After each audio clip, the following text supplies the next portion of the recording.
पिछले वीडियो में मैंने विद्युत के आविष्कार से संबंधित बात बताई थी। उसमें मैंने बताया था कि जब दो वस्तुओं को आपस में रगड़ा जाता है तो प्रथम वस्तु से कोई चीज़ निकलकर दूसरी वस्तु में जाता है और इसके बदले में दूसरी वस्तु से कोई चीज़ निकलकर पहली वस्तु में जाता है। यह बात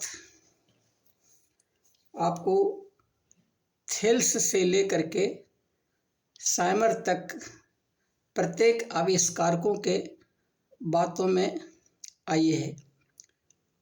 बहुत सारे रिसर्चर आए, बहुत सारे आविष्कारक आए, लेकिन सभी ने यही बात बताया। तो अब उसी को हम स्पष्ट करना चाहते हैं कि साइमर थ्योरी पर जो निकलने वाली बात थी, प्रथम वस्तु से निकलकर दूसरी वस्तु में जाने वाला और दूसरी वस्तु से निकलकर पहली वस्तु में जाने वाला, ये जो चीज़ है वो क्या है, उसी को स्पष्ट करेंगे अभी हम। तो दो सिद्धांत के माध्यम से, एक सिद्धांत है जिसे साइमर का सिद्धांत कहते हैं और दूसरा सिद्धांत आधुनिक सिद्धांत कहलाता है। तो आप देख रहे हैं आपके सामने पर्दे पर जो पड़ा हुआ है उसको आप गौर से देखिए। यहाँ पर लिखा हुआ है, देखिए, मॉडर्न थ्योरी, और यहाँ पर ये देखिए, यहाँ लिखा हुआ है साइमर थ्योरी। साइमर ने जिस सिद्धांत की कल्पना की थी, या साइमर ने जो सिद्धांत प्रतिपादित किया था, उसे मॉडर्न थ्योरी में, आधुनिक थ्योरी में कैसे संशोधित किया गया है, यही हम इसमें बताने की कोशिश करेंगे। तो यहाँ पर आप देखिए, साइमर थ्योरी में जो पॉइंट नंबर 1 है वो है कि प्रथम वस्तु से निकलने वाला पदार्थ फ्लड 1 कहलाता था।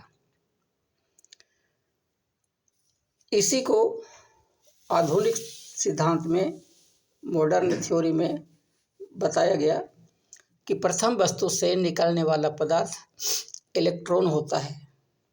एक्चुअली उस समय परमाणु का विखंडन हुआ नहीं था, इसलिए लोगों को पता ही नहीं था कि इलेक्ट्रॉन नाम का भी कोई चीज़ होता है। इसलिए कल्पना के आधार पर साइमर ने उसका नाम फ्लड 1 रखा था। अब आइए साइमर का पॉइंट नंबर 2। ये साइमर थ्योरी का जो पॉइंट नंबर 2 है वह कहता है कि प्रथम वस्तु से निकलने वाला फ्लड 1 पर धन आवेश माना जाता था, और आधुनिक सिद्धांत देखिए क्या कहता है। प्रथम वस्तु से निकलने वाला इलेक्ट्रॉन पर ऋण आवेश होता है। अंतर है, कल्पना में अंतर है। साइमर जी ने कहा था पहली वस्तु से निकलने वाला जो चीज़ है वो धनात्मक होता है, और यहाँ पर मॉडर्न थ्योरी कहता है कि ऋणात्मक होता है। अब आइए पॉइंट नंबर 3 की बात करें तो दूसरी वस्तु की बात यहाँ पर है। दूसरी वस्तु से निकलने वाला पदार्थ फ्लड 2 कहा जाता था, और आधुनिक सिद्धांत में ये देखिए, दूसरी वस्तु से निकलने वाला पदार्थ होल होता है। चौथा पॉइंट है, साइमर थ्योरी के अनुसार दूसरी वस्तु से निकलने वाला फ्लड 2 पर ऋण आवेश माना जाता था, और जो आधुनिक सिद्धांत है, मॉडर्न थ्योरी, उसके हिसाब से दूसरी वस्तु से निकलने वाला होल्स पर धन आवेश होता है। तो देख रहे हैं, सोच दोनों का एक है, चाहे साइमर जी हों या आधुनिक सिद्धांत वाले लोग हों, दोनों के सोच मिल रहे हैं। दोनों ही का कहना है कि प्रथम वस्तु से भी कोई चीज़ निकलता है, दूसरी वस्तु से भी कोई चीज़ निकलता है। प्रथम वस्तु से निकलने वाला चीज़ दूसरी वस्तु में प्रवेश करता है, दूसरी वस्तु से निकलने वाला चीज़ पहली वस्तु में, यहाँ तक सभी का विचार मेल खा रहा है। अंतर अगर कुछ आ रहा है तो नामकरण में। अब देखिए आगे पॉइंट नंबर 5 पर आइए, देखिए क्या होता है।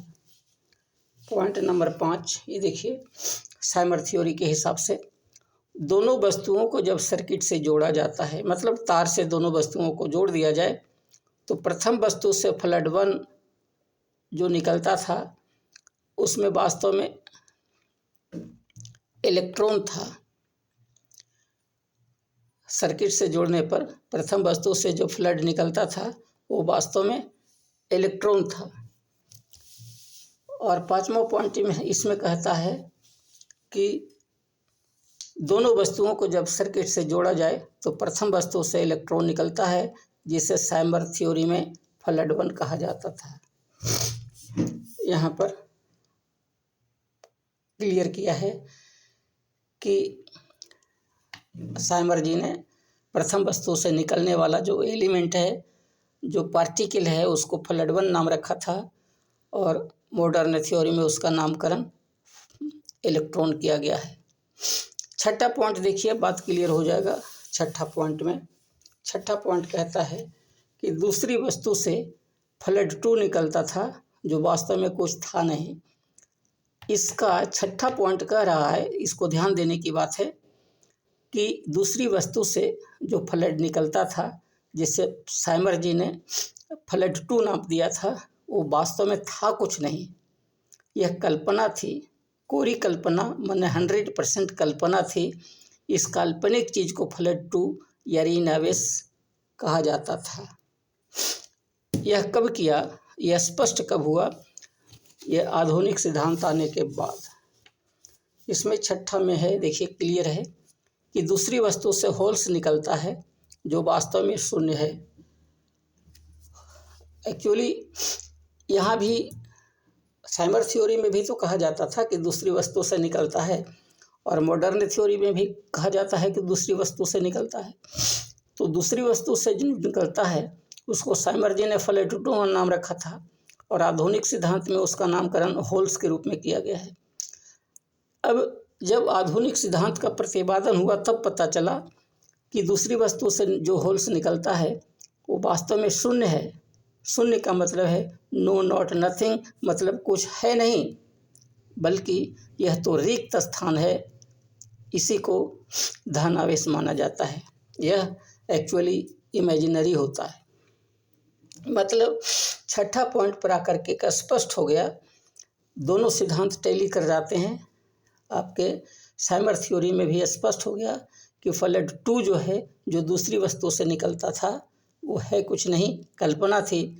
और यहाँ छठा में मॉडर्न थ्योरी भी वही बात कह रहा है कि दूसरे से निकलने वाला चीज़ जो है, जिसे हम होल्स के रूप में कल्पना करते हैं, वो वास्तव में होल्स कुछ नहीं होता है, वो रिक्त है, वैकेंट स्पेस है, इमेजिनरी होता है। तो यहाँ पर छठा पॉइंट आकर के दोनों एक दूसरे से मेल खा जाते हैं और एक मत हो जाते हैं। एक इम्पॉर्टेंट बात इसमें ध्यान देने का है कि बिंदु 5 में, ये पॉइंट नंबर 5 में जिस धारा का जिक्र किया गया है वह एक्चुअल करंट है। इसे इलेक्ट्रिकल करंट कहा जाता है। मतलब ये जो है, दोनों वस्तुओं को जब सर्किट से जोड़ा जाता है तो प्रथम वस्तु से इलेक्ट्रॉन निकलता है। इसी को, जो इलेक्ट्रॉन निकलने वाली बात है पहली वस्तु से, उसी का नाम है इलेक्ट्रिकल करंट या एक्चुअल करंट। और दूसरी बात भी ध्यान देने की है, ये जो बिंदु 6 में आपको बताया गया है कि जिस धारा का जिक्र किया गया है बिंदु 6 में, पॉइंट 6 में, वह इमेजिनरी करंट है। इसे कन्वेंशनल करंट भी कहा जाता है। मतलब साइमर थ्योरी की बात कर रहा है। साइमर थ्योरी में जिस धारा का जिक्र किया गया है बिंदु नंबर 6 में, यहाँ पर वो इमेजिनरी करंट है। इसे कन्वेंशनल करंट भी कहते हैं। परंपरागत रूप से चले आ रहने के कारण हमारे पूर्वजों के समय से लेकर के अभी तक यह चल रहा है, इसीलिए इसका नाम परंपरागत करंट है। तो उम्मीद है कि आपको यह अच्छी तरह से समझ में आ गया होगा कि साइमर का सिद्धांत और आधुनिक सिद्धांत में क्या अंतर है। मिला जुला करके सोच दोनों का एक ही था, केवल नामकरण में अंतर था और उसका मुख्य वजह था इलेक्ट्रॉन का आविष्कार न का होना। इलेक्ट्रॉन का आविष्कार नहीं होने के कारण नामकरण में परेशानी हो रही थी। अब आकर के स्पष्ट हो गया। तो यह वीडियो हम आपके लिए बनाते हैं, इसलिए आपका दायित्व बनता है कि इसे सब्सक्राइब कर दें ताकि हमारा हौसला बुलंद रहे और हम इसी तरह से इम्पोर्टेंट वीडियो, एजुकेशनल वीडियो हम आपके पास भेजते रहें। धन्यवाद।